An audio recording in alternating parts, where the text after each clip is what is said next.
Good evening, everybody. Welcome to the Richmond Times-Dispatch's Public Square, where tonight's topic is behind me, how to build a great slavery heritage site in Richmond.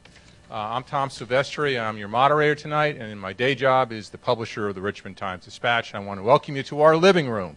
It doesn't really look like a living room because there's no couches, but that's beside the point. So with your participation tonight, this is our 51st Public Square, where we'll focus our civil conversation about what Richmond can do to create a respectful, dynamic tribute, as well as a museum that recognizes slavery's role in our history. Who knows what the questions will be? Let's take a shot at some of them. Is Mayor Dwight Jones' plan the best approach, or are there other avenues? Why has it taken so long for the city and region to act? Why did it take another stadium plan to put the Heritage Center on the priority list? And why have we heard little about the $30 million fundraising campaign apart from the city and state pledges? For the record, we have conducted 4 public squares about the debate on a new ballpark in the nearly 10 years of this program. No more. This is not about the ballpark. But what has come out of the ballpark debate is this conversation, which we think needs its own discussion, and that's why we're doing it tonight. Here's the setup. The public square runs from 7 o'clock to 8:30. There's waters off to the side in case you get thirsty. All these public squares have different format, and here's tonight's format. We'll begin with a 15-minute presentation from John Martin from the Southeastern Institute of Research, who will discuss the research firm's findings about slavery, freedom, and African American heritage sites and institutions around the United States and abroad. John will do that for about 15 minutes. We'll follow with a panel conversation, and boy, do we have a good one tonight, for about 30 minutes, where Stacy Burrs of the Black History Museum, Delegate Dolores McQuinn of the Slave Trail, David Roth of the Maggie Walker House, and Waite Rose of the Museum of Confederacy will compose our panel, deal with the topic, and then after they're done, we'll invite the audience. We hope that will take about 30 minutes of time. So we were in 3 parts: an opening setting the scene, a panel conversation offering a Richmonder's view of a national trend, and then the audience asking questions, interjecting observations. The square works best if the comments are done in 2 and 3 sound bites, or make one point, because I can tell from the audience there are many points to be made. And if we have to come back, if people want to listen as opposed to talk, we'll do repeats. It's good to have as many people as possible to talk in that time. If it goes beyond 8:30, I'll have to pay overtime. But we'll do that if the conversation is going. That was a publisher joke. I apologize. But if it goes over, if it continues the conversation, we'll keep it going. So welcome again. So, John Martin, where are you? Yes, sir. Okay. Can you also tee up the background of the work that you did, the research firm? And this is about your second or third presentation. We thought it would be good because you got a Sunday commentary about this topic. It provides the kind of the national view of a trend that's been happening in the last few years. Yes. Okay. Shoot. Thank you, Tom. This you're going to see tonight 15-minute highlight of a study that we did that was commissioned by the Chamber of Commerce, the Greater Richmond Chamber of Commerce. And the assignment was to call around and investigate what other African American culture and heritage sites are doing around the country. How are they successful, and to what degree development plays a role in that? And so we were just asked to provide another lens on this very healthy community debate. And so I'm going to give you some quick highlights on that. I'm going to have to do some jumping jacks here too. Okay. All right. So 15-minute agenda, and I'm going to go very fast. It was a long study to present in all the highlights, but defining success is really where you start with most projects. What is the lens that we're going to use? And then the experience in other cities and understanding what's happening in other cities, not only in America, but we looked overseas as well. And then some imperatives for us. What are the takeaways for RVA? So defining success, let's start there. What's the lens that we used? Well, we have been blessed with a lot of work in the tourism and travel category over many decades at my company. And so we understand historic destinations and cultural heritage sites have many objectives, many goals: education center, tourism asset, a community asset, a cultural bridge. self-supportive, growing visitation. All of these are very noble goals, noble things that great attractions provide. We looked at this and said, you know what, the one most important one is growing visitation. Because if you do this well, then all the other ones can happen because you have revenue and you're not looking to be subsidized constantly. So we took that lens and used that as our primary view of looking at other sites. And so what did we find? Looking across the country and a little bit around the world, experience in other cities, well, the first thing we found really surprised us. This is actually a crowded category.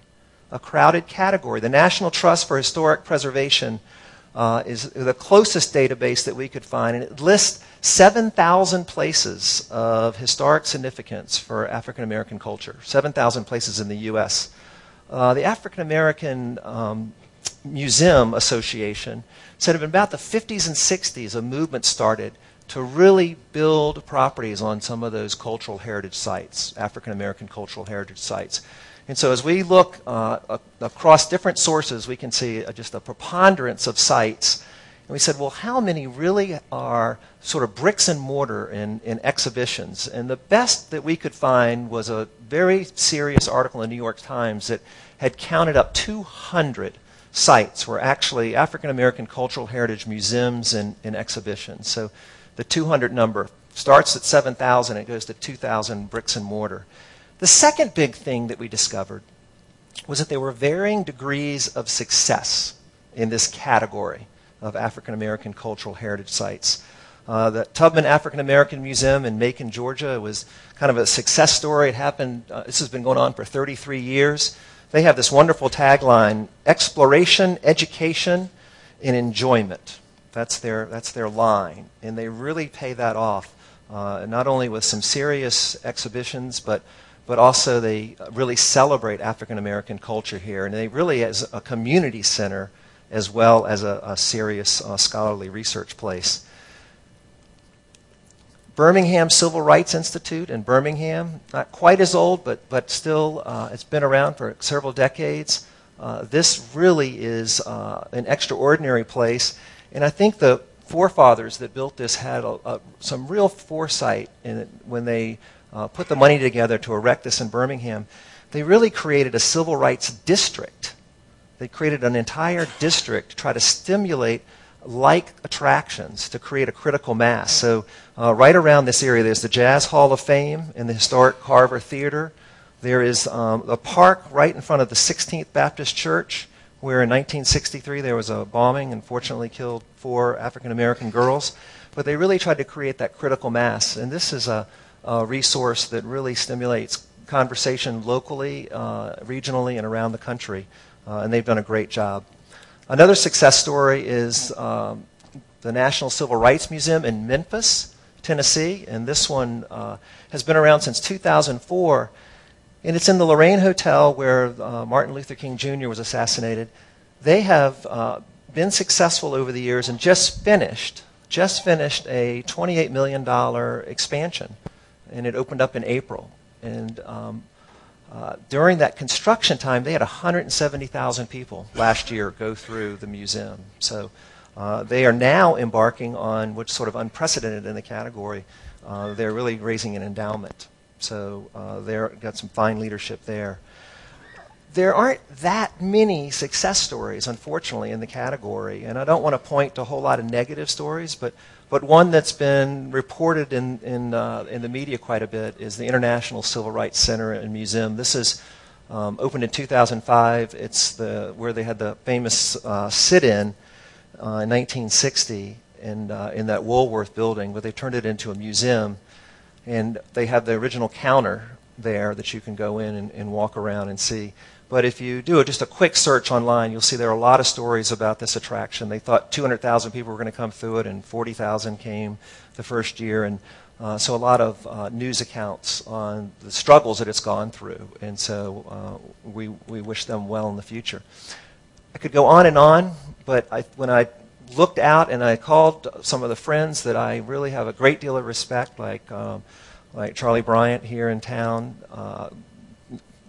emeritus CEO of the Virginia Historical Society, and said, I'm not seeing a lot of great success stories out there. And he confirmed that this is a category that it's sort of new, but it's struggling. And but when you look out in the future, you got to scratch your head a little bit and say, wow, there's some giants on the horizon coming to this category of 200. The biggest one is not too far from here. It's just up the road in Washington. This is going to be the brand new Smithsonian National Museum of African American History and Culture, 2015 grand opening. And in the museum business, in the cultural heritage attraction business, I think location has a whole lot of value, and you can't beat this location. It's right next to the Washington Monument, which parenthetically just opened back up after the earthquake repairs. But this facility, they expect 4 million people to be walking by this, so I think this is going to have some success from day one. Looking to the south, in Charleston, South Carolina, the International African American Museum, targeted date 2018, if they raise all the money, but they've got their plans in place and they're in an active fundraising campaign. Looking a little bit over in the south to Atlanta, in the National Center for Civil and Human Rights is scheduled to open this summer. And they have elected to build this on property that is right next to Centennial Park, where the Olympics took place. It's right next to the World of Coke, and if you've been down there, the Georgia Aquarium. So they are building it right in that critical mass where people congregate. And then New Orleans, interestingly, is under discussion down there about building a National Slave Ship Museum with a replica that you can actually board. And these plans are still being debated. It's not as far along as, say, Charleston, but everywhere we looked, we started to see some big ideas really in the immediate future that people are thinking about in this category. So we would say there are 200 plus of these attractions, and I would also say they predominantly are in sort of the southeastern part of the United States. So with so many of these museums, as a marketing person, in thinking about visitation, you have to ask yourself this question: Are there enough interested visitors to go to all of these? And I think for Richmond and tonight, we have to ask ourselves, what's going to make us unique? How are we going to package our great assets in a way that really differentiate us? So there's some lessons that we can take away from 3 case studies that we're going to go a little bit deeper on to understand. The National Underground Railroad Freedom Center, the International Slavery Museum, and the National Civil Rights Museum. What takeaways can we have from this? The National Underground Railroad Freedom Center, Cincinnati, Ohio. This center, here it is right now, what it looks like today. It was built right on the bank of the Ohio River, right where slaves swam to their freedom. And the people that built this and the folks behind it were very pleased with this location, because when it got built, it was right between 2 huge stadiums, the Bengal Stadium and the Red Stadium, and you see the facility right there in the middle.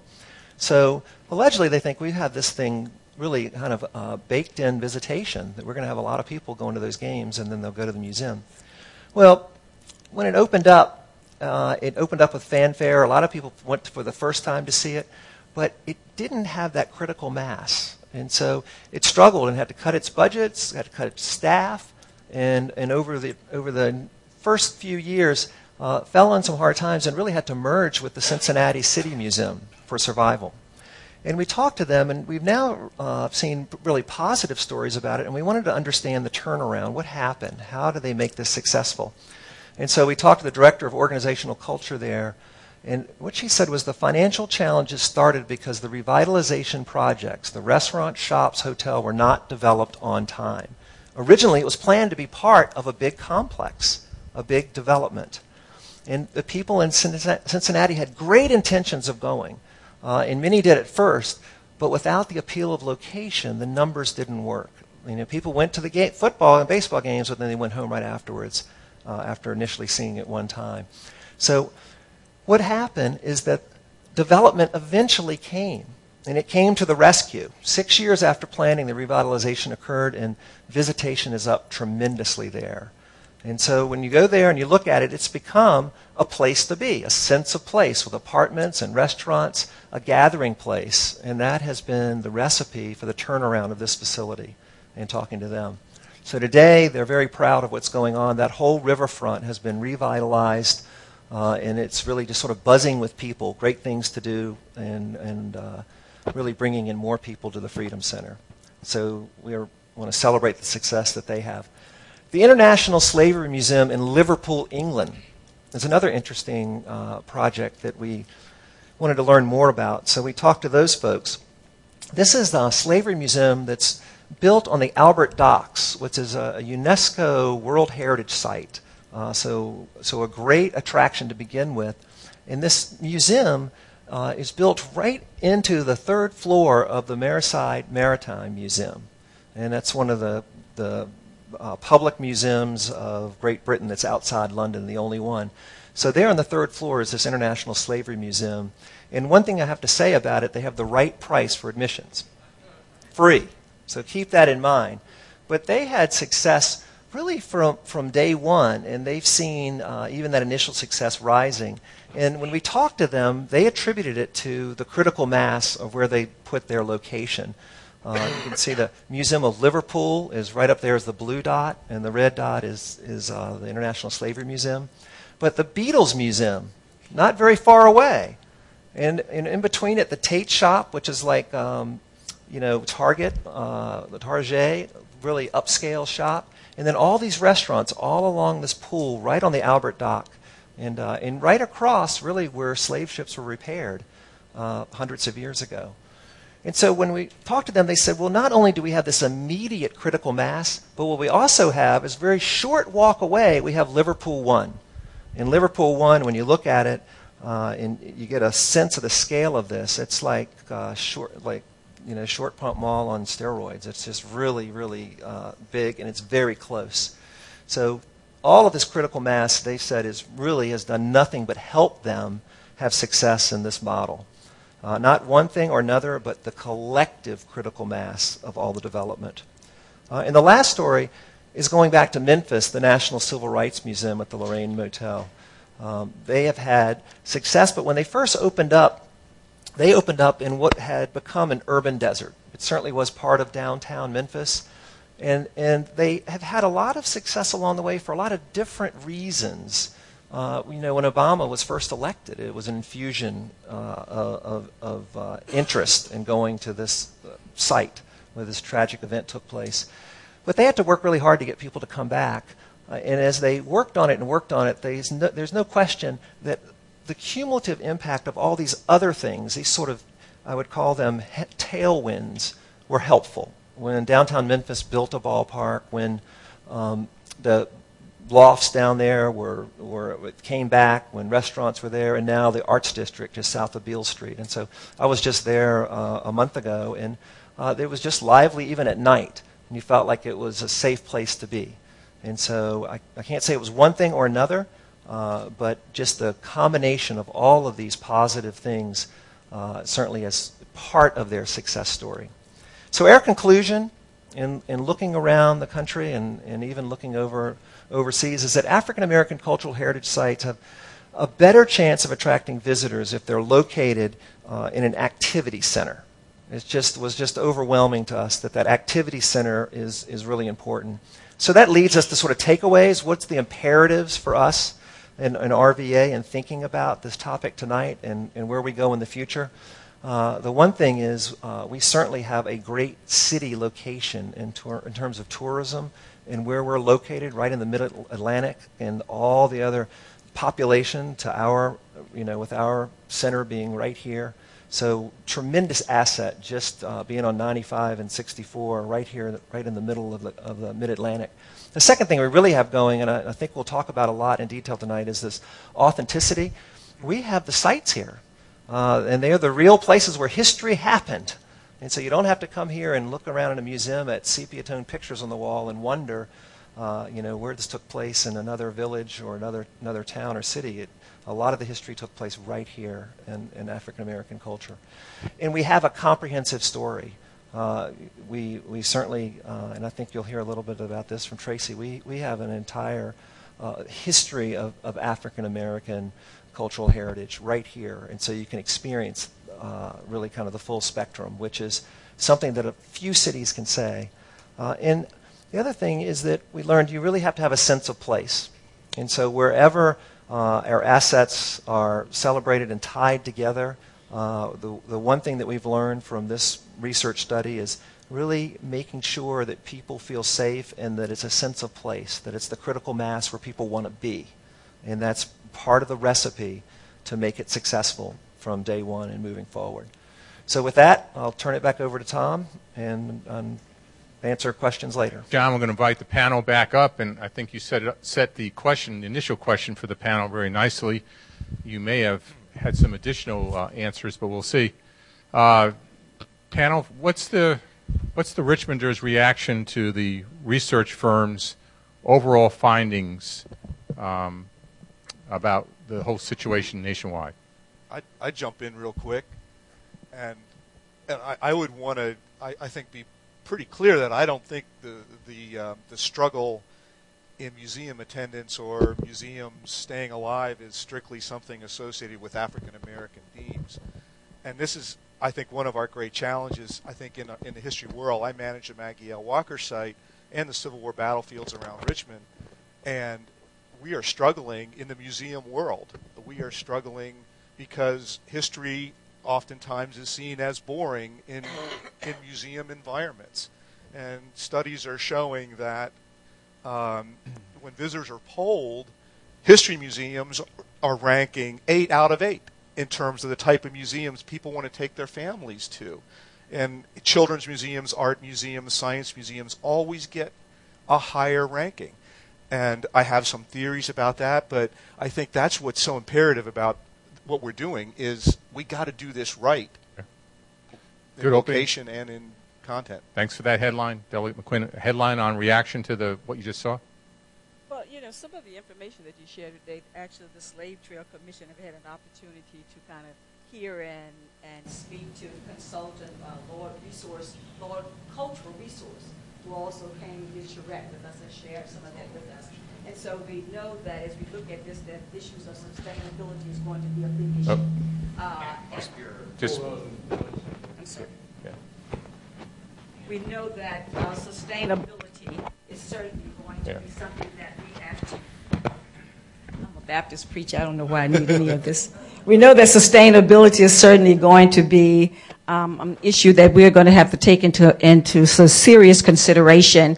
One of the things that I think that we have been blessed to this point without anything there other than a pathway or a trail is to have individuals who are coming here to visit and being a part of whatever we have to offer. And so I'm hoping that, again, the authenticity of what is there in Shockoe Bottom, the work that we'll be doing, I'm hoping that that is also a major attraction for those who want to come and visit. Well, it's how am I doing? Good? You all hear me? So it's hard to disagree with anything that I've heard up to this point. Hard to disagree with anything that we've heard up to this point. Sustainability is absolutely the first thing that needs to be considered. You've got to look at a project with a very clear-eyed approach to what the potential is for it, and not the kind of pipe dreams that might feel good, but will cause you to wind up in a hole. And so I think sustainability is absolutely important. I think the other thing that I'd mention is when you're looking at how to program the museum, you've got to consider that it has to be for somebody and not just about something.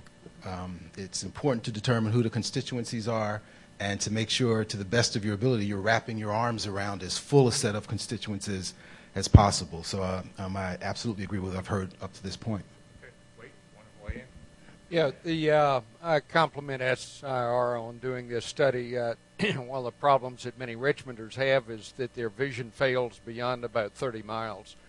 And to understand the virtual explosion of African American cultural and history sites around the country, which reminds us that to be sustainable, we've got to be very competitive. And to be competitive, we've got to have something different than the other people. I also remark very fondly of the expression a sense of place. It's what you get on a battlefield is a sense of place. So a sense of place is not inside a sterile building like this. A sense of place is on the ground. So let's and these mics are sensitive, so if you can bend it towards your mouth, the voice activates the mic so the audience can hear. So If not, I'll give you my handheld, so we'll deal with it. So we've got this backdrop. You've given us a. So what makes Richmond different so that we can think it can be successful? John had some parts of it from your all's perspectives. Why now? Why are we having a conversation now? Delegate McQuinn, you want to go first? One of the things that, as I look at that, just over the work that we've been doing over, I hope everybody can hear, the work that we've been doing over a certain period of time is, again, and you talk about sense of place, we are trying definitely, as we have proposed what we have proposed, trying to redefine what a museum is, and not to look at a museum as a place, a building that you just walk into, but a place that there's a collection of things that have occurred, buildings, events, sites. And down in Shackley Bottom, the area that the Slave Trail Commission worked on, certainly have that. We've got the burial ground. There is the place for Lumpkin's Jail site, which there's a story, actually is in my remarks, but the story of Lumpkin's Jail involving into Virginia Union University and Virginia Union University producing some of the country's greatest leaders as relates to African American leadership.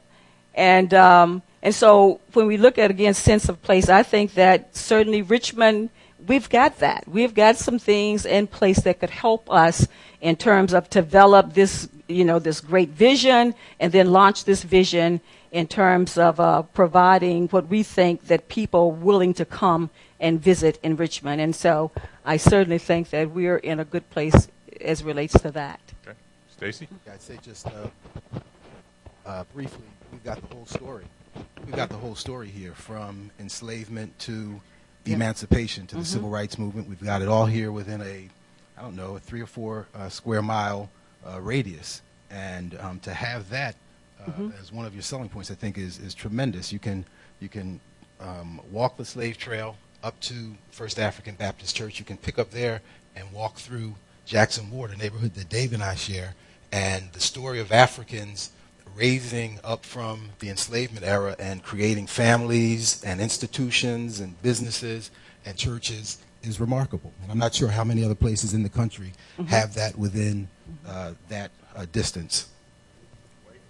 I think the most distinguishing characteristic is I've heard estimates that over half of all African Americans living in the country are descended from someone who was bought or sold in about a 8 square block area of Richmond. There's nowhere else that can make that statement. For this issue, this city is distinctive for that fact. That's a good question. The question, what about New Orleans, which is always the largest one?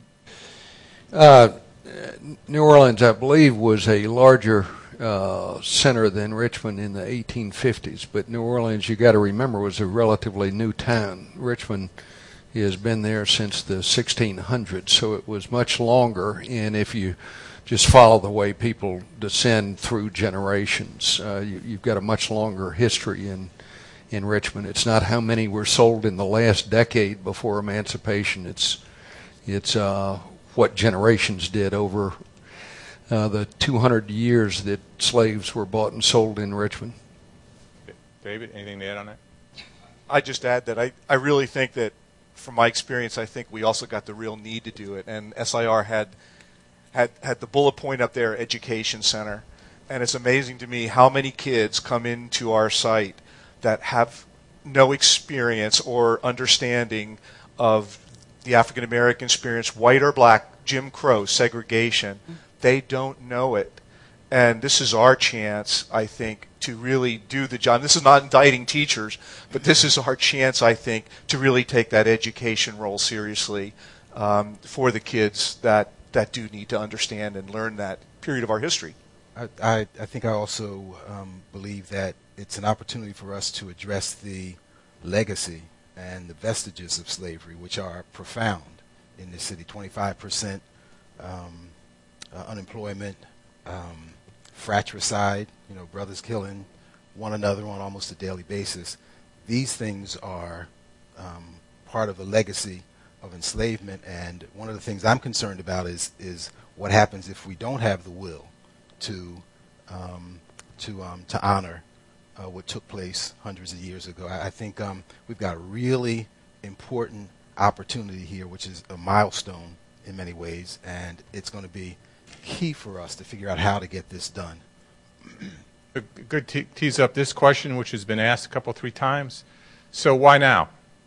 Is it the fact that it's the 150th anniversary of the Civil War and emancipation? Is it the ballpark proposal in the bottom? Is it the fact that Richmond's been having this conversation and earnestly getting to the honest dialogue that we need to have? What's your all's perspective as to why we're here now talking about it? Wait. I don't think it's a ballpark. We've talked about a ballpark in Shockoe Bottom, as we were remarking earlier, multiple times, and this is the first time that this issue has come up. I think to understand why it comes up now, you got to look back at your SIR and look at the rest of the country. It's coming up all over the country now, this issue of African American culture and history. 25 years ago, nobody talked about it. There was great silence, not only in Richmond, but in Atlanta, in Washington, in Detroit. And in the past 25 years, the whole country has said there's an important part of our history that we need to talk about. And that's why now. Okay. Let's try in order this time. We've gone back and forth. Delegate McQuinn? I think that certainly the fact that we had the first African American president that was elected, I think that sort of also helped to raise the level of awareness and the importance of looking at African American history. But as we get, I guess, come more local and just look at Richmond, I really think that we have been working on this thing, I guess, 12, 15 years, and just trying to move, slowly moving, but progressively moving forward, trying to get us to this point. And I think that because of those things that were sort of integrated into this overall development plan down in Shockoe Bottom, I think that has also caused this to surface and this conversation to move forward. I think it's had a lot to do with it. But I do feel like there's a peak interest in African American history as well now. Just as a point of clarification, working on this thing? Oh, I'm so sorry. Working on the Slave Trail Commission. Okay. Working on the development and trying to enlighten the public about this history. Okay, thanks for that clarification. David? I'd certainly support that suggestion that now we seem to have the funding and commitment in place to move the conversation and the reality forward. And yes, when I arrived in Richmond in '91, even the National Park Service had, at that time, about 18 sites around the country that were dedicated to African American themes. Today we have 28. I mean, it's just a handful. But the interest is growing, and the need is certainly there. So I agree that all those things are lining up. Yeah, I think the sesquicentennial has helped. The Black History Museum is 33 years old, and so we've been at this for a while as well. I think the influx of new and younger people from outside of Richmond helps envision a different kind of Richmond. I think those kinds of things matter, and sometimes when it's time, it's time. What has to happen for it to move from idea, hard work, concept, into getting it done? What has to happen? Well, I'll start off. One of the things that we talk about in our board meetings is... And again, reminding people, your board? The Black History Museum and Cultural Center of Virginia, and I see some of my board members here. That's the most sticky microphone. I should acknowledge their presence. We talk about the importance of planning, the importance of focusing on sustainability. We talk about the importance of collaboration. We're a small institution. In order for us to have done what we've been able to do up to this point, relied on a heck of a lot of collaboration with the other museums around the region and with some non-museum entities. And so I think all of those kinds of things are important to what the next steps are. I think truly studying the feasibility of the project is important, because if we try and fail, I'm not sure when the next opportunity will arise. And so I think really being clear-eyed about what you're doing is important, and just step by step. And I'm not sure it's something that you rush. I know we're anxious to get this to have this happen, but I think it's more important to get it done right. David?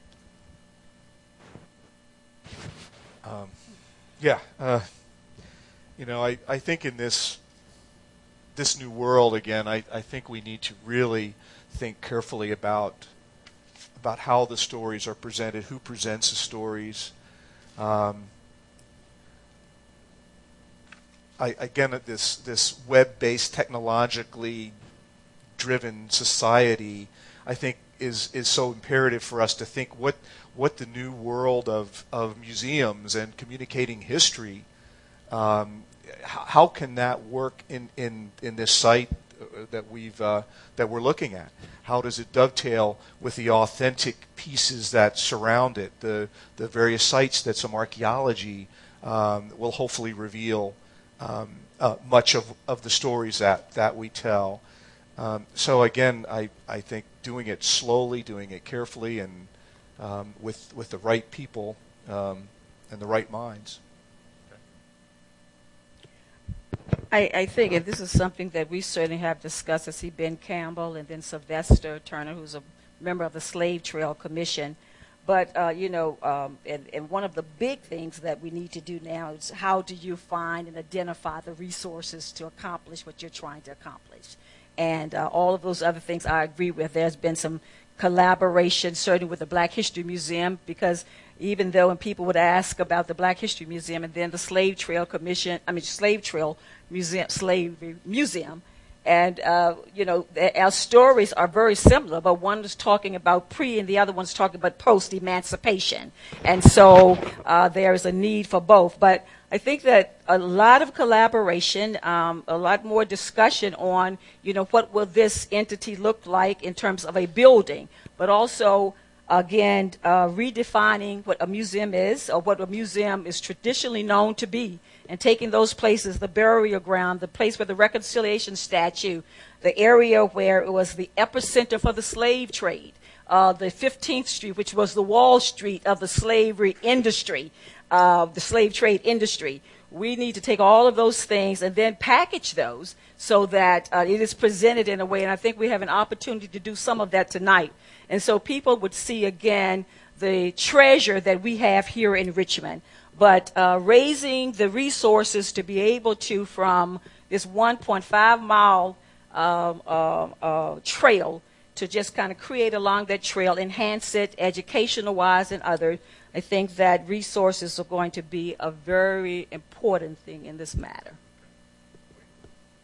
I think we need two things. We need transparency and we need research. Transparency, there needs to be a lot more public discussion like this and public meetings like this. There needs to be historians and archaeologists working on exactly what happened, what stories can we uncover. As an example, the Times-Dispatch ran a wonderful article about this issue only a couple of months ago. And in only 2 days before that, it was discovered over at the Library of Virginia, the location of the Goodwin Templeman jail, where Solomon Northup was jailed. And plotting the location of that jail and the plan for development of the bottom, we find it somewhere in the infield of a AA baseball stadium. And so the research that needs to be done before we build big buildings, I cannot speak strongly enough about the need for serious archaeological work to be done there. People say, well, gee whiz, if you dig a hole anywhere in the bottom, you're going to find something. And my comment is exactly. Yeah. Why you dig the hole. Can I just speak a bit, just piggyback on? Okay, piggyback on. Yeah, we did go digging for excavation, Lumpkin's jail, at a price tag of $750,000 to locate something there, and we did. We had through research, working with Bert Pinnock and then James River Institute, Archaeological Institute, and others. And so you're absolutely right. Everywhere we dig, there will be probably some kind of history that we could sort of capitalize on. I think that, you know, we're not going to dig the entire Chaco bottom up, and maybe we, you know, if the research will show us there are certain areas that we do need to look at. But I think that there are a lot of research that has already been done, a lot of information, again, going back to Lord Cultural Resource, who've been working with us over a period of time, and they are a premier consultant company across the world, and they have worked closely with us over the past 5 years. I just want to reiterate the importance of the architectural, the archaeological piece as well. And there's an organization that's formed recently called the Friends of Archaeology, led by Kim Allen. If any of you know her, they meet on a on a fairly regular basis at the Black History Museum. But I'd encourage you to get in touch with Kim if you're interested in the archaeological aspects of the project. So, somewhat related to that, and I'm going to let, after this question, I'm going to let the panelists say whatever they want, and then we're going to the audience. So, on this project, on this initiative, what works and what doesn't work? What will work, what has to work? But what from your all's perspective, from leading initiatives, running museums, the pros and cons? Feel like I need some medley music while you think of the answer. On that one, that was a loaded question. Well, simplify it. What works and what won't work here? Collaboration works. I was going to say That always works. And I'm looking for a note because I just learned a new term that I'm pretty impressed with myself about that. But it's called the tragedy of the commons. And essentially what it says, and I'm really not going to find it here, is that where individuals acting independently but rationally according to their individual self-interest behave contrary to the whole group's long-term best interests by depleting common resources. So essentially that's another way of saying collaboration really works, working against one another's interests, even when it makes sense strategically from the standpoint of your own individual interests, probably in the long term does not get us to where we need to go. I think I'd suggest something that I really liked in the article this weekend that, you know, we've here talked about as a slavery museum. But in the article I think that you authored, I think the Slavery and Freedom Heritage Center is something that's going to help this succeed. And I think, again, Slavery Museum brings up plexiglass cases and artifacts and sleepy interpretations. But I think that what will work here is if we really think dynamically about how this center can be a place where the conversation is not just about the past, but what it means to those today and how it can improve the future, the aspirations and hopes of the people who come in there. It's not just a place you leave and say, that's a great exhibit, but you're moved by it. You're driven to do something. And if this sounds like maybe the mantra of the sites of conscience, it kind of is. But I think, in fact, we need to explore ways to expand it beyond just historic interpretation to move people to want to act. Let's go wait, and then maybe you can talk and then tee up your video. Okay. Oh, that'll be fine. Wait. I'll hold my comments for a few minutes. You're going to hold your comments? Yeah. Well, I've got some stuff in my little talk that I want to. Okay. Whatever that meant. I think, and I was going to say pretty much what Stacey has said in terms of collaboration. This is going to take our entire community, but I think I don't want us to miss an opportunity here as we move forward. I think we have an opportunity to gain international attraction. This is an international attraction, and I think we can gain international interest in what has happened again here in Richmond, again with the pre and the post emancipation that and the Black History Museum and then the Slave Trail or the Slavery Museum working together to tell the full story, looking at the authentic sites. I think we have an opportunity that many people, as the consultants say to us, that other people would die to be in the place that Richmond's in, and we have it here and have not done what we need to do with it. Okay. Do you want to tee up this video that you brought with us? Sure. I didn't. I had my speech that I didn't do, but anyway, we'll tee up the video. Usually when they tee it up, they say something more than teeing up the video. Is there anything else you want to... Yes. The video is actually a 3-minute video that we have pulled together, thanks to Bert and Gina Wellifer and others who pulled together to just sort of tell the story, I guess, in just a snippet of it, and to just get the interest that we need. It's not in its complete form, but we are working on it. Thank you. Oh, That's yeah. not the one. Yeah. That is the other one.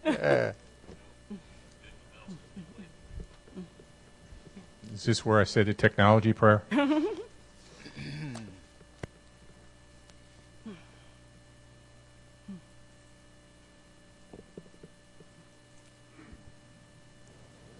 Might have to tee it up even more. I know. Well, after the video, we will go to the audience for any questions or other comments, and we welcome your participation.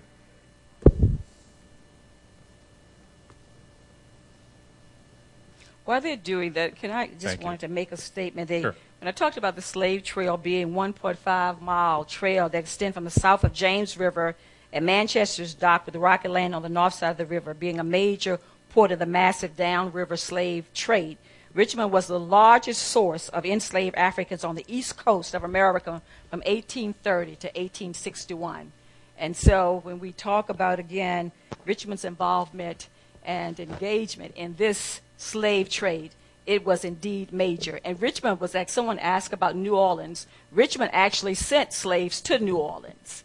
And so that is how involved we were in the trade. The other interesting thing that has been that has surfaced in the work that we have done is that for many years people weren't aware that Shockoe Bottom was the epicenter of the slave trade, and so it has there's a lot to learn as we do the research and bring others to the table to look at what happened in Shockoe Bottom. Thank you. There it goes. Okay.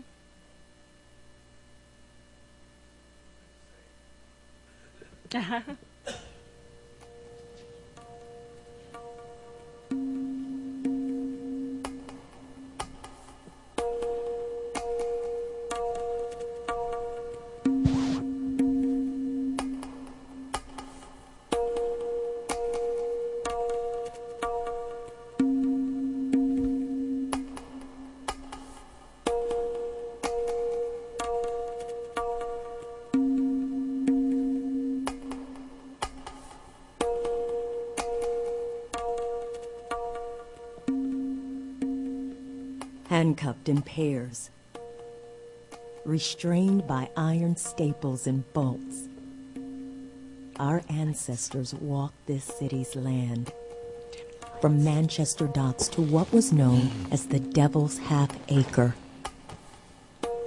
They marched, part of one of the largest slave trade operations our country has ever seen. They were beaten and battered, pinned and sold like livestock. In the days since that painful chapter of our city's story, this sacred land has been a jail, a pound, a parking lot. Time and time again, we have turned our backs on our ancestors' stories. Time and time again, we have forgotten.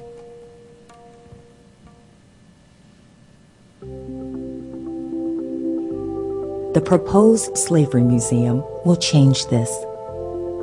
It is our chance to remember, honor, and preserve the history and heritage that belongs to all of us. An anchor connecting us to the pivotal points along the Richmond Slave Trail. The museum will be a place of contemplation and inspiration, a monument to strength and perseverance. Like the Toganash structures of the Dogon people of Mali, the museum will shelter and protect these heartbreaking yet uplifting stories of our ancestors' plight. In these sites and artifacts lie our past on which to reflect, our present on which to act, and our future on which to build. What was once a place forgotten is now a place rediscovered.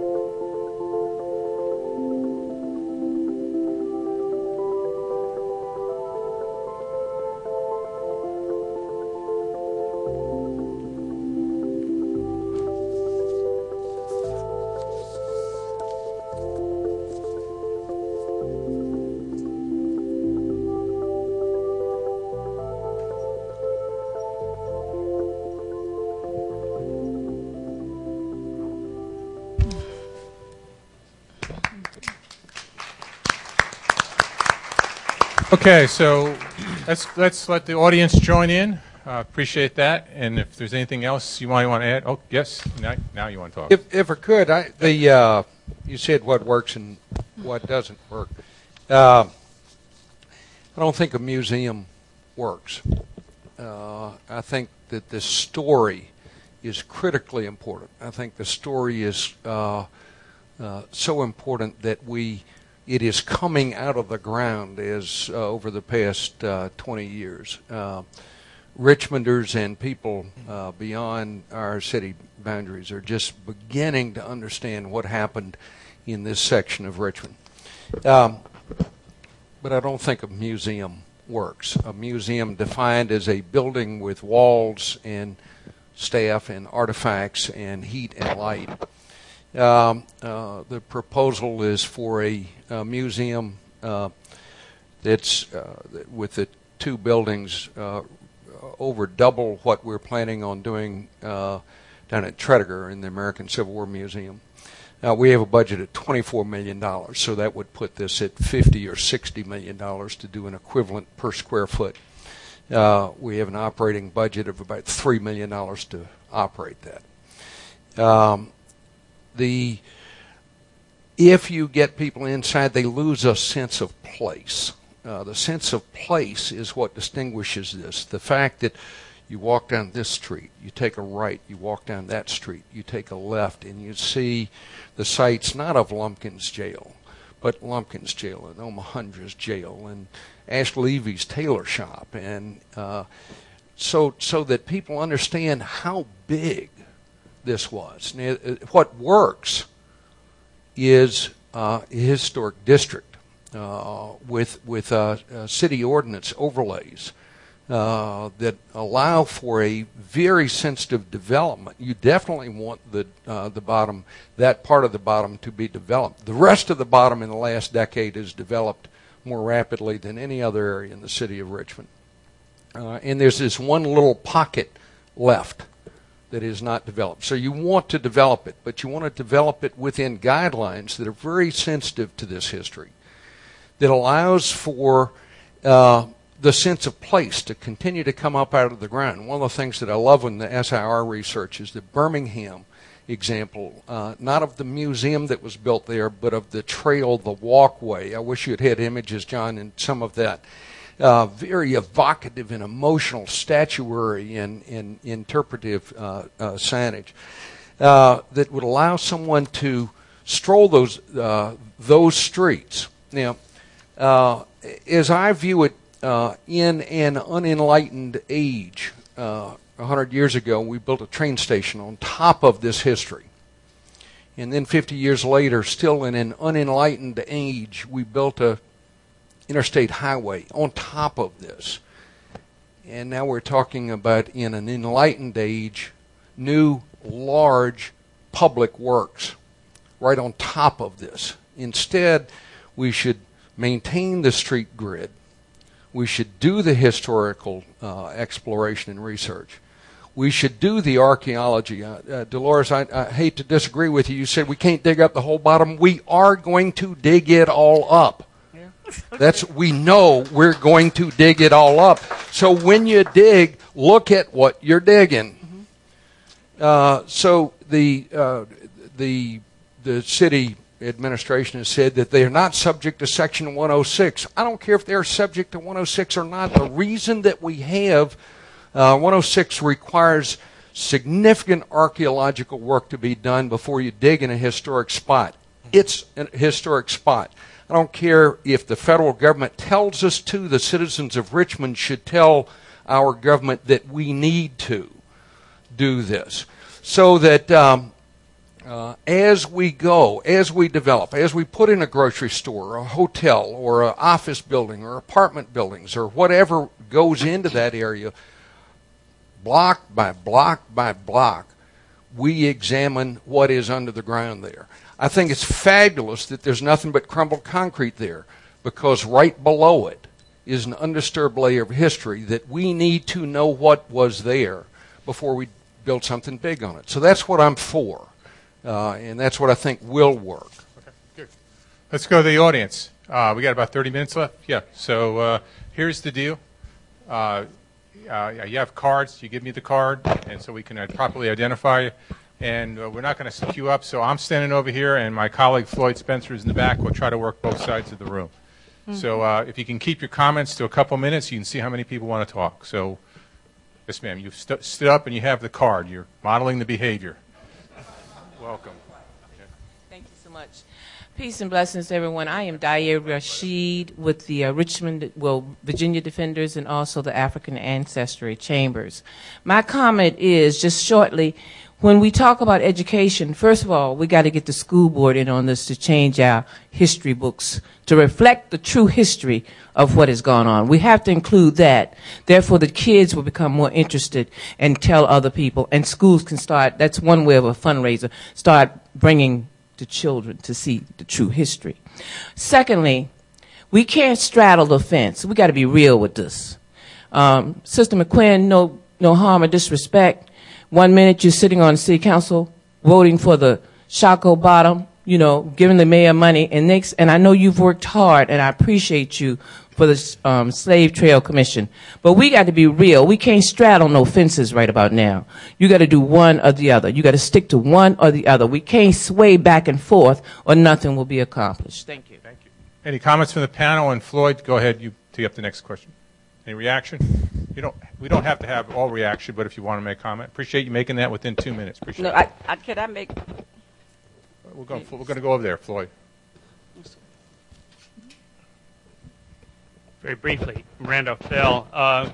With respect to what the study showed in terms of the need for supportive context, I think we should not overlook one unique aspect of the locale we're dealing with. Waite set up wonderfully, I think, the extent of what is there and the need to deal with it as a whole. In the immediate area are St. John's Church and the Virginia Holocaust Museum, both of which receive regular and massive visitation already by virtually every school district in the state in the capacity of tour buses and commercial tourism.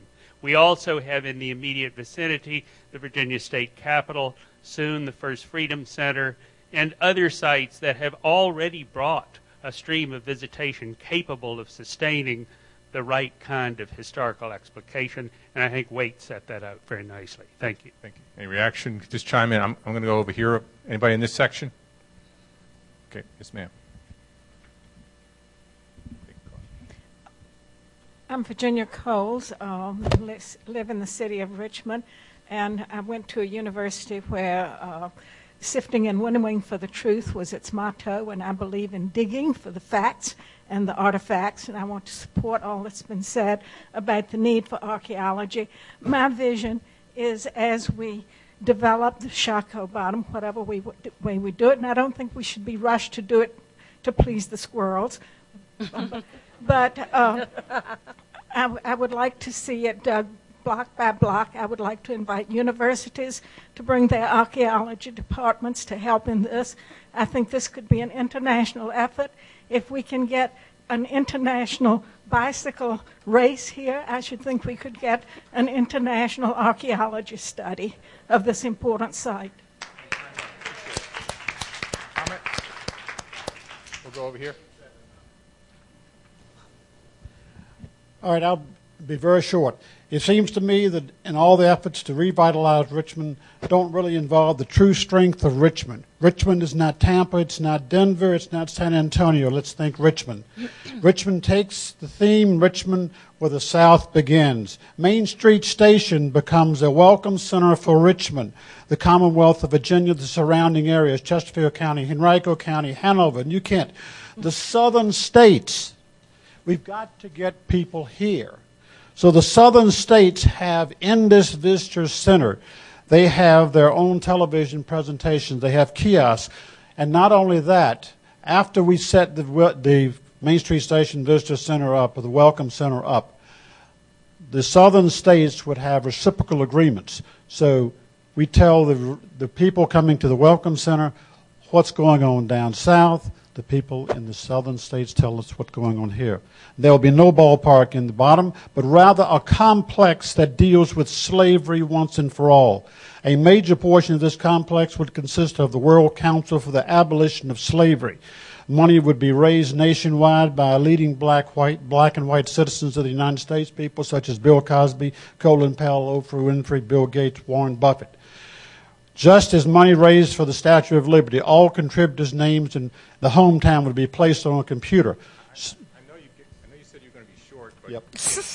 Okay. You're providing a vision. Can you just Yes. kind of get to the All right. point? What would the rest of the world think about if all of a sudden Richmond is driving to rid the world of slavery? That's the big point. Okay, thank you. Appreciate that. Go over there, Floyd. First of all, I was actually surprised to see the museum on the burial ground. I'd never seen that rendering before. I'd seen the Lumpkins Heritage Site and the let's see. There was 2 renderings in the Loving RVA plan. Now I'm all for. Could you also give your name, please? Oh, I'm Kirsten Gray. Sorry. Hi, Kirsten. Good to So, meet you.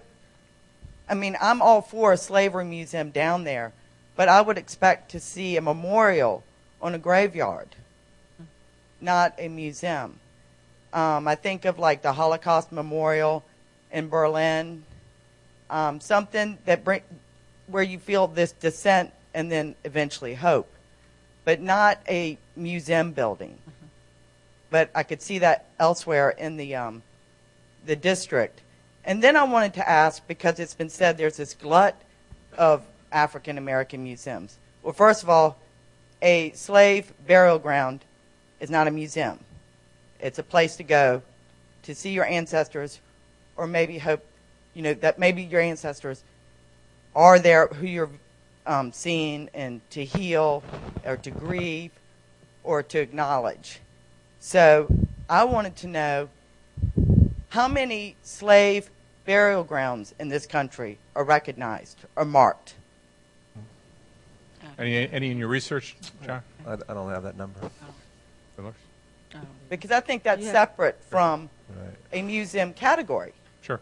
Good point. Not a museum category. I mean, like Hollywood, and we don't really care how many visitors we get to a graveyard. I think the African American burial ground in New York complements exactly what you're saying. Okay. I mean, it needs a memorial. I'm all for a slavery museum in the bottom, just not on a burial ground. That's, and then I would say I agree with the whole archaeological dig, keeping the city grid, and I do not believe we should destroy a historic area for a ballpark mall. Thank you. I'm Sylvester Turner. I am a member of the Slave Trade Commission. I am curious. I'm curious why you would say that a museum would not work for African Americans' history when you lead a museum for Confederate history. That's my first statement. Why would it work for you and not work for us? And the second thing is the Civil Rights Museum in Birmingham draw people to the Kelly Ingram Park that's across the street. The Kelly Ingram Park that's across the street does not bring the visitors to the Civil Rights Museum. So we need to be clear on who is leading that charge when you raise the question or make the statement about Kelly Ingram Park in Birmingham. Yeah, good questions, both, T. First of all, one of the things I do know is about museums, and at the Museum of the Confederacy, as you know, has just combined with the American Civil War Center to create the American Civil War Museum.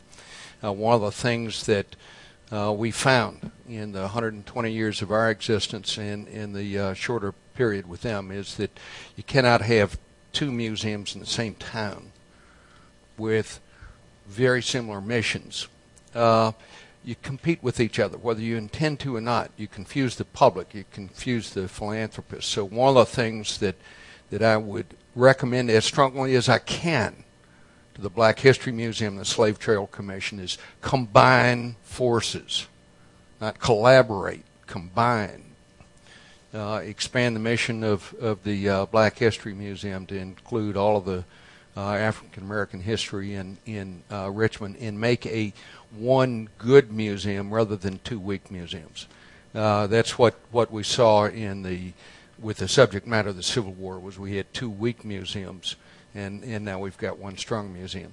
The second thing is the operating costs are what are eating up museums, is the operating costs. So what I'm trying to do is to figure out the best way is to relieve this institution of the heavy operating costs of a museum structure. I think an open pavilion with interpretive stuff, with heavy interpretive stuff that spreads out into the district. So spend capital dollars but not operating dollars, and it will take advantage of the sense of place that we have. Now, a museum within walls, showing the same pictures that Ms. McQuinn had in the film, it doesn't get it. I can see those same pictures in Atlanta. I can see them in Charleston. So what is different about Richmond? Why does somebody want to come to Richmond rather than Charleston? It is what is different about Richmond. Well, what's different about Richmond is Ambler Avenue and 17th Street and 18th Street and Franklin Street, and the locations of these places that we've just begun to discover. We haven't even agreed, the city of Richmond hasn't even agreed on what was where. So bring the public into what was where. I think that will succeed because it'll be different than Charleston, and it'll be different than on the mall, and it'll have lower operating costs. What comment off on this one? Yes, how you doing? Earl Bradley. My concern is we're speaking of Richmond, then we go to white and then black history. Isn't it Richmond history? So I like what Ms. Dolores McQuinn stated in reference to the whole package. So I will make this recommendation. If we're going to speak of Richmond's history, let's speak of it in that essence, that is all together. Just as well as Confederate need to participate with the slavery because you played a part in it. Yep. Monument Avenue played a part in it. If we're going to be proud of our history, we must first accept that history.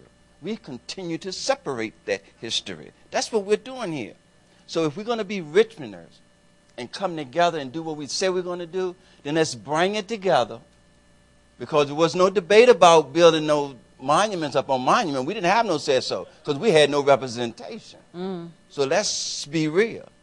So let's not get caught up in the money, but let's deal with what we're speaking of, the marketing part of it. And if we are true to Richmond and present that in who we are, look at where we're at. We might not like each other, but we get along. I'm going to be finished. I'll be quick. But my point is unity. If we're going to talk about it, it needs to be talked about in its whole essence.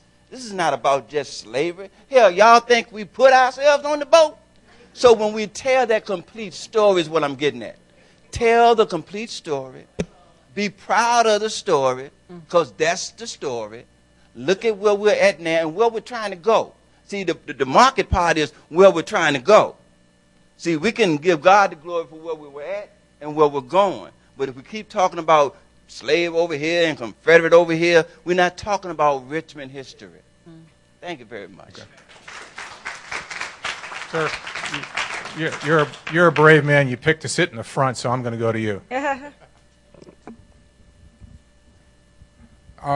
think it's Roderick Bullock. I think it's very interesting that Mr. Ross was talking about the museum wouldn't work, but he's in charge of 2 museums. And I think that ultimately this is a great thing. It will work. And ultimately I think in my community, they are chomping at the bit to even visit it because they don't even understand that history. And ultimately to put together and it's not about unity either. It's about what's common sense. And I think that ultimately when you have a center like the Heritage Center, different from the Trinidad, because ultimately no one is going to go and be a part of something if the Confederacy, because that is ultimately like our oppressors. So we wouldn't want to be a part of that, and I wouldn't even want to be a part of that. To even bring that together, to even combine forces, I wouldn't even want to be a part of that. So I mean, that's something to think about, sir. Floyd, okay, and I will go over here. Thank you. My name is Ron Alpern. And the 2 points I want to raise are when people think of the vision of what's going to need to move us forward, I'm surprised that there wasn't a broader conversation about how the colleges and universities can play a pivotal role. Lord Cultural Resources or any other consulting firm is going to turn to expertise, and the problem is not a lot of that expertise exists. It's going to have to be cultivated, and I think that the conversation is going to need to talk about a series of endowed professorships, research grants, ways of collaborating across institutions to bring a vision to fruition. Common with that is the notion of how do we use the expertise of the branding people as well as the PR agencies, the Times-Dispatch, and other people to create the new forms of how do we explain what happens at a building off of somebody's mobile phone or off of somebody's computer who can't come to our destination or who needs to see that stuff and be captivated by that vision in order to get them to visit. So I hope that the strategic thinking is going to look at how there's a framework for that level of meta-analysis that weaves you all together in whatever, in deference to this gentleman's, in whatever friendly but we might not like each other kind of framework that is going to have to evolve. Thank you very much. Okay. Over here. Yes. My name is Aman Shabazz, and I believe that there's a number of things that are pressing for me, and I'll try to pull out the 2 points that I think that are important.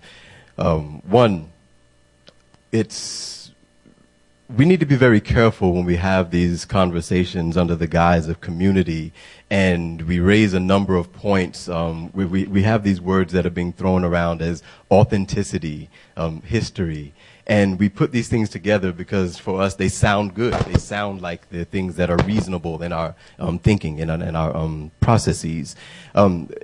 If we're serious about authenticity when it comes to the history of people who have been enslaved or were enslaved in the Richmond area and the aftermath of that throughout this country, if we're serious about the authenticity of that story, then we have to be real clear that in a sustainable effort can't be based on the number of people that are attracted for commerce building. We have to be very clear about that. If the basis of what we're talking about is developing commerce, then we need to find other methods to do that. But when it comes to the history of the people who, of that percentage that was stated a little earlier that I may very well be a part of in terms of people who were sold and bought to different areas of this country, then that is not the primary issue. What we need to make sure that we're very clear about is marrying the ideas of true public education about what happened. Yes, we need to definitely dig up the areas in the bottom in order to learn some of that history. But there's a vast amount of information that's available for us already that has been systematically suppressed. And you can't expect people to be attracted to a history that was purposefully suppressed from the people that it most affected. We have to be real clear and very honest about having this conversation and not just throw around words that make us feel good in order to be attracted to it. If we're going to move forward, I don't care how many archaeologists, I don't care how many historians, I don't care how many other academicians that you have that are a part of the conversation. If you don't have the community that was affected and impacted heavily about the subject we're talking about as a part of that conversation, then the conversation is for naught. It has to include a fair representation of everyone. And then from that point, we take into consideration what the interests are of those people who want to truly memorialize our ancestors for what happened, for the tragedies that occurred, and that we continue to feel the aftermath of today. Appreciate that. And my name is Leonard Edlow. I've been involved in this tourism thing for a long time. And that's my major concern. As Richmonders, we don't encourage tourism in our own city, and more especially even the black community. So how do we deal with that, number one? And then number two, when you talk about this, the story of Richmond has been told of one of honor and one of a great tradition. And so how does the community at large want to deal with a program or a museum that tells a much different story? And then being a pastor and seeing how people don't want to deal with their hurts. Mm-hmm. How do we as African Americans even want to deal with the story? Now, I heard a thing about museums. A few years ago, I was speaking at the Reginald Lewis Museum in Baltimore. And before I went in, I went and visited some of the galleries. And I saw the stories on tobacco farmers. I'm the grandson of a tobacco farmer. And it even had me change my speech. So don't say that buildings don't make a difference. They can. It's just how the story is told in those buildings. That's right. Over here, sir.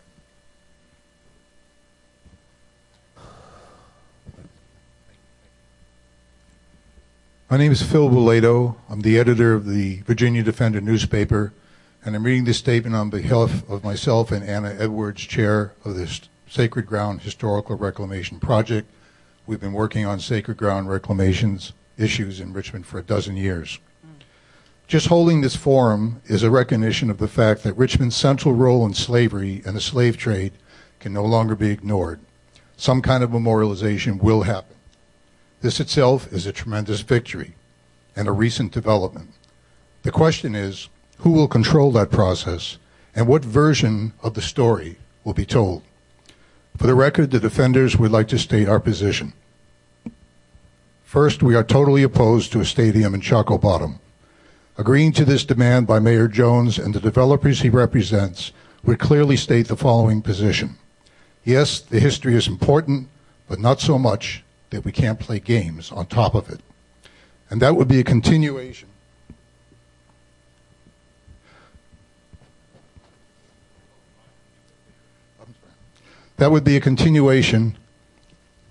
of the same disrespect that formed the basis for the acceptance of slavery and the slave trade in the first place. Secondly, we are calling for the creation of a protected site, an 8-block sacred ground memorial park made up of the site of Lumpkins Jail and the African Burial Ground, plus the 2 blocks that lie between the CSS railroad tracks and 17th Street and Broad and Gray Streets. This would be just large enough to prevent the location of a stadium and perhaps large enough to convey a sense of the extent of the slave trade as it was practiced here. Third, this memorial park should be developed as a result of a broad community conversation in which the descendant community, the black community, in particular that part of the community typically most marginalized in civic development discussions, has the primary voice. Yes, there could be a museum, a genealogy center, an interpretive site, a performing arts space, the extension of the Trail of Enslaved Africans, as well as a symbolic recreation of Shauko Creek to provide an attractive urban amenity while addressing the federal mandate to separate sewage and stormwater passing through the bottom. But none of these things have to be a starting point. In other words, there is no need to postpone properly memorializing this sacred ground until tens of millions of dollars can be raised. The $5 million already committed by City Council would cover the purchase of the privately owned property in the targeted 2 blocks, as well as pay for landscaping the Memorial Park.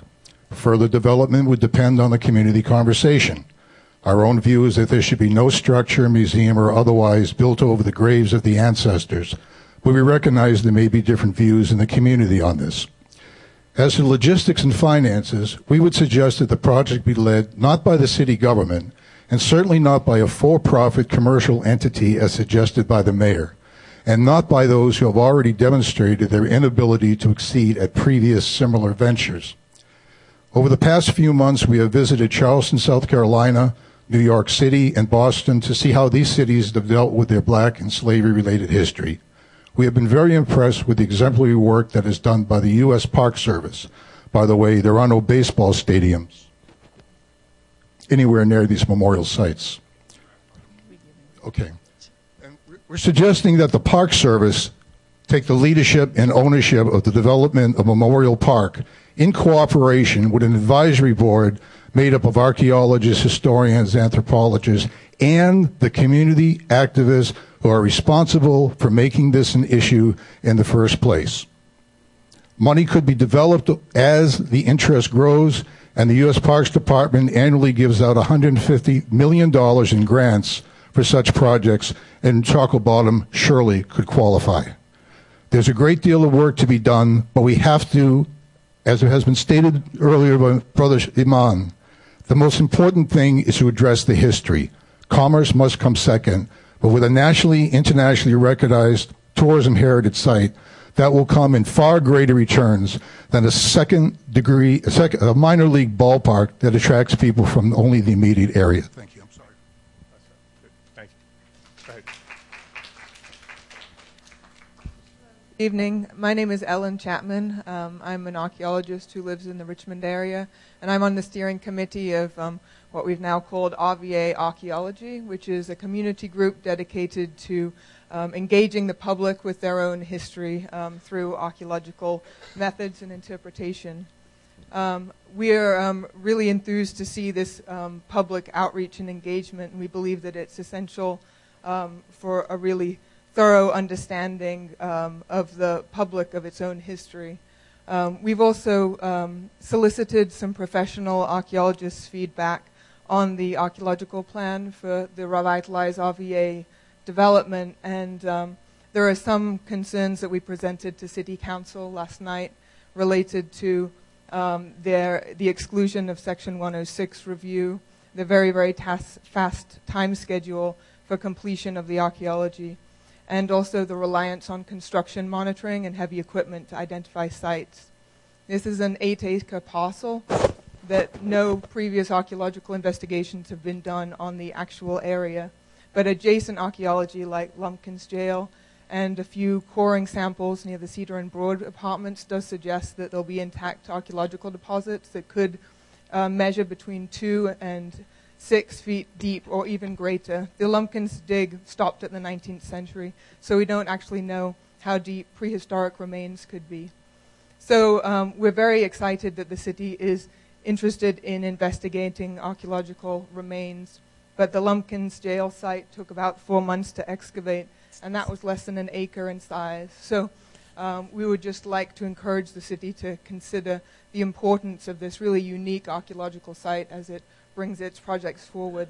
And I would also like to address a question to the panel, because I know many of you are museum professionals and you have engaged with development projects on your site. So if you've ever had a development project before that was going to break ground, or if you can sort of imagine what that would be like, how would the archaeological resources engage with your development strategy for that site? How would you go about deciding how to do archaeology, or what type of resources that needed protecting with or without some kind of federal, state, or local requirement?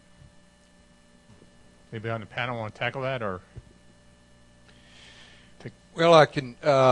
When we built a new museum out at Appomattox, one of the first things we did was convened a group of the National Trust for Historic Preservation, the Department of Historic Resources for Virginia, and the Archaeology Department at Hampton-Sydney College to do an examination of the site to make sure that we were not going to disturb anything that was hidden underground. And they did a fairly thorough examination of that before we proceeded. I think that should be de rigueur before you go to a historic site and start digging.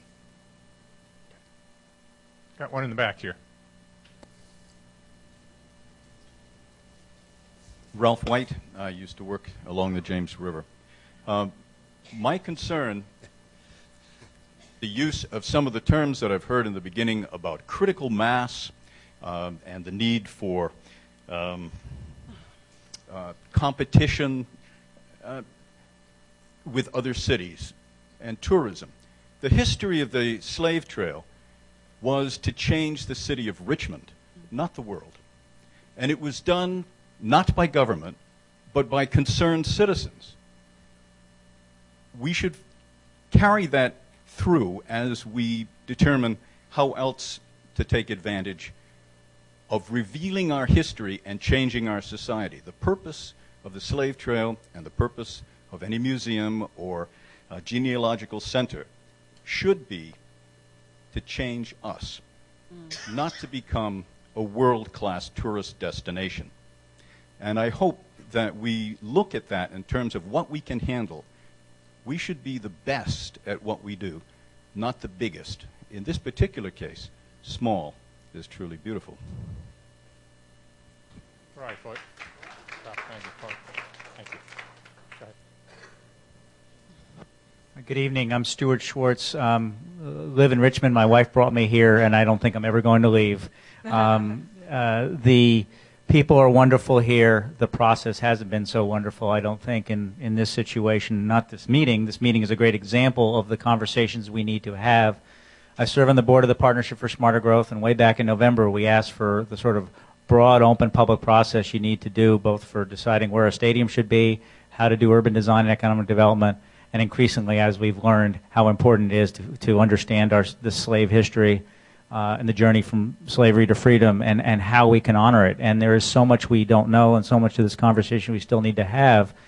I don't know if others share the stress, but I am personally feeling the stress, as is my wife, that things are moving way too fast, and that we need to take the time to have these conversations, take time to do the research in archaeology, collect the oral histories to go with the written history, and we shouldn't squander what we have. We have to move carefully. And my last thought is that, and I think a couple of members here said it, the very streets that are in the bottom are the framework of that tragic history, and where slaves and slave traders walked and were framed the buildings and that trade. So before we bury it, we should certainly think whether that is an important part of the commemoration we should do. And there are so many different facets of this that require investigation that cannot be done in 3 or 4 months. Thank you. Okay, thank you. We have it's 8:30, so we have time for a couple more. Reverend Campbell. My name is Ben Campbell. I'm a member of the Slave Trail Commission, and I've been really musing about this phrase, world-class city. Now, we're a metropolitan city of 1.2 million people. Our hotels are relatively small. If we have a ballpark, it'll be minor league. But for a number of times, this city has actually been a world-class city. We were a world-class city when we stated the principle that all human beings were created equal and then didn't follow through on it. The people in Haiti listened to it, And then we got mad at Haiti, and we hanged the African-American man who tried to make it real in this city. We were a world-class city because in London, everybody knew about the slave market in Richmond between 1830 and 1860. We didn't know about it till 2000. Mm-hmm. And we were a world-class city when, for 5 years, we were a capital of a nation, the Confederacy. Now, all of these things are not really happy pieces of our history. But what would make us a world-class city is to redeem this.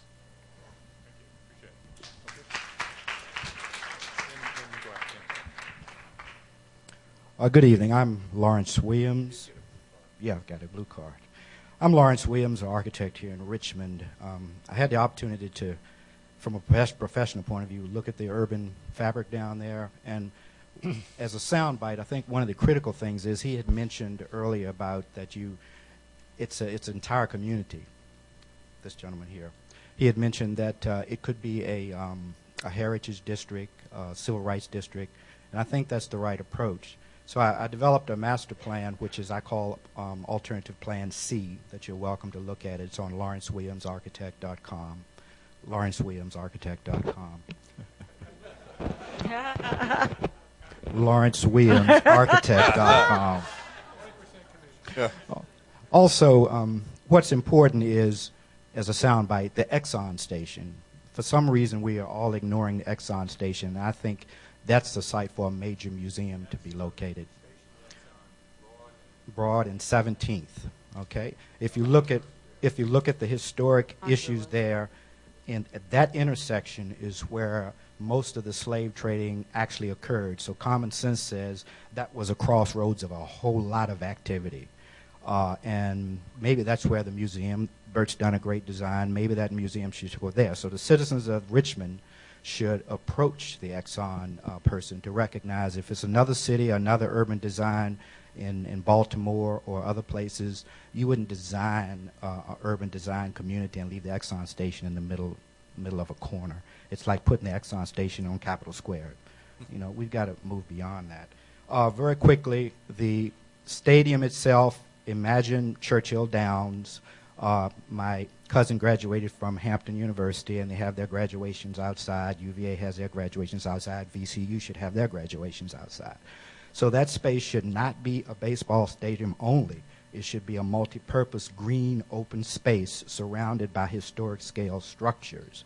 And that's what this master plan begins to stress. So the key word is let's look at the Exxon station property for appropriate genealogy and a business incubator building.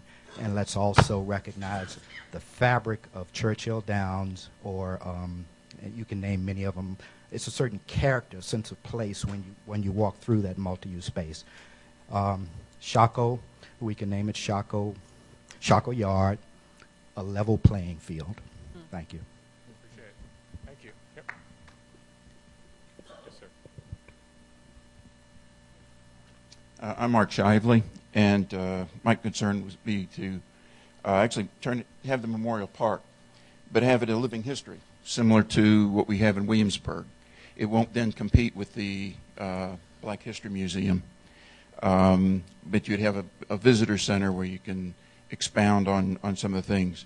But having it as like Williamsburg and like on Duke of Gloucester Street, over time you can develop, you can research, you can dig, you can find new things to make it a complete tourist location, if you will, or a memorial area as well. Thank you. Thank you. This is going to be the last comment over here because it's past 8:30, but stay afterwards and continue the conversation. Yes, sir. Congratulations. You're the last comment. Hello, my name is Warren Braxton, and I'm a business owner of a couple of businesses down in Shackley Bottom. And I think that all business leaders are faced with the burden, whether you want it or not, of being a leader in your community. And being a black businessman is kind of hard when we're not taught our history this right here in Richmond. And it's rather embarrassing when we have to come to meetings and we find out more about our history in opposition to growing our city. And we keep hearing the word collaboration tonight, which I'm glad that we're hearing, because at some point history and development have to learn to work together. Because just like black history isn't taught in our schools, neither is economic development. And we have a lot of history, and we wanted to get told, but how's it going to get paid for? I think if anybody's heard me speak at City Hall about the ballpark, I'm not a baseball fan. But if playing baseball will enlighten me, my son, and now my grandson on the history of our people that took place in our city, that we're building our businesses in, play ball. You know, play ball, because economic development and history at some point have to come together. Thank you. Appreciate it. Audience, thanks very much. Panel, any final closing thoughts? It's past 8:30, but audience did a great job of getting their comments in and being respectful of everybody. Any other closing comments? I really appreciate the panel for being here. Thank you. Was silent. That's never happened here at the Thank you very much for attending. Hey, listen, if we have to do this again, and we'll probably do it again because this is one of our better conversations. Thanks, everybody.